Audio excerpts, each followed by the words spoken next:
Trosatni program smo izmislili, ajmo tako reći, odnosno iskoristili mogućnost koju nam državni pedagoški standard pruža, da organiziramo redovni rad vrtića, ali u smanjenom trajanju. Dakle, u pedagoškom standardu stoji da se može odvijati redovni program i u trajanju od 3 sata dnevno. Do toga smo došli iz jednostavnog razloga što nam se na jednim od prvih objedinjenih upisa koje je grad Pula organizirao tamo 2010.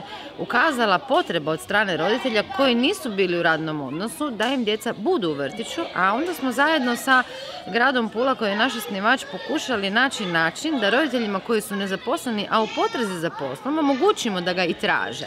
Da trosatni program dovoljno ima prebivalište u Puli i na taj način mogu doći u dječji vrtić Rin-Tin-Tin, dostaviti potrebnu dokumentaciju i započeti već 1.10.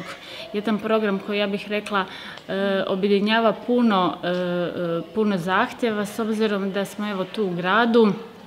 Roditelji koji nisu zaposleni mogu ostaviti dijete u sigurnim rukama, jer vrlo često znamo reći nije bitna kvantiteta nego kvaliteta. Ovdje djeca zaista rade 3 sata, integrirani su u sve zajedničke aktivnosti vrtića i sve zajedničke aktivnosti svih vrtića u gradu Puli. Znači, participiraju podjednako bez obzira što nisu 10-satnom programu, ali s druge strane imamo tu taj limit gdje nakon toga roditelji dolaze u 11:30 po njih i možda uživaju onaj status imati noniće, bake, roditelje kod kuće koji mogu evo u popodnevnim satima biti zajedno sa njima.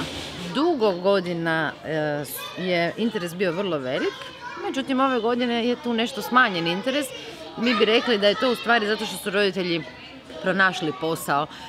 Evo, podatak da je prošle godine, znači pedagoške godine, iz trosatnog programa 5 djece prešlo u 10-satni program, jer su se stekli uvjeti da djeca mogu pohađati 10-satni. To znači da su se oba roditelja zaposlila i to nas u stvari veseli. Ponavljamo poziv upravo zato što je možda netko zaboravio, nije se sjetio, nekakve su se možda okolnosti promijenile.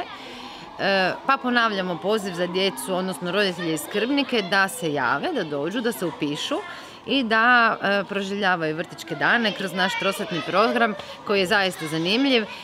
Sve aktivnosti koje provode ostale skupine provode i oni, izleti, izlasci, kino, kazalište, odgojno-obrazovni rad, uz minimalnu cijenu plaćanja koju grad Pula sufinancira, to je 162 kune mjesečno plaća roditelj. Djeca u toj cijeni dobivaju, osim svega što sam nabrojala, i marendu i voće. Resto sufinancira grad Pula. Dakle, grad Pula kao osnivač sufinancira nezaposlenom roditelju i ovaj program. Tako da smatramo da je to vrlo, vrlo lijepo i korisno. Jedinstveni smo u Istri, pa čak i u Hrvatskoj što se tiče ovog programa. Evo i nadamo se da će nam se pridružiti još djece kako bi 1. listopada mogli krenuti u nove avanture.